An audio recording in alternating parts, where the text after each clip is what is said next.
ស្អាតណាស់ម្ចាស់ថ្លៃអើយស្អាតផ្លែកមុខសដូចតែឯងវាផ្លែកតែក៏ខ្មៅបន្តិចគ្រាន់បើជាងបងឯងឲ្យសងក្រញាញ់ទៀបក្រញាញ់គេដើរទៅលេចកៅភ្នែកក្រឡេកទៅឲ្យជើងណែកបងស្រលៀងបាបងសុំនាងស្រឡាញ់តើថាមិនវិញស្រឡាញ់ឬទេកូនយើងណែកបងស្រលៀងបាបងសុំនាងស្រឡាញ់តើថាមិនវិញស្រឡាញ់ឬទេកូនយើងចាំហើយអូអំបងស្រណុកដៃស្រណុកជើងខំធ្វើការឡើងក្រមុំមិនឆ្មាំនឹងបងទេ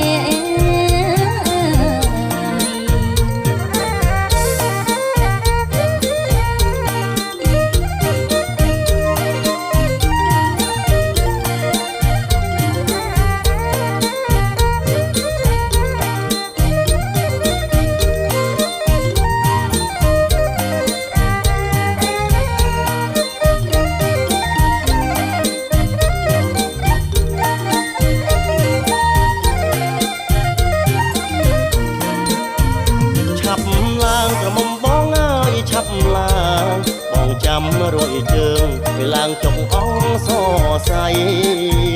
ឆាប់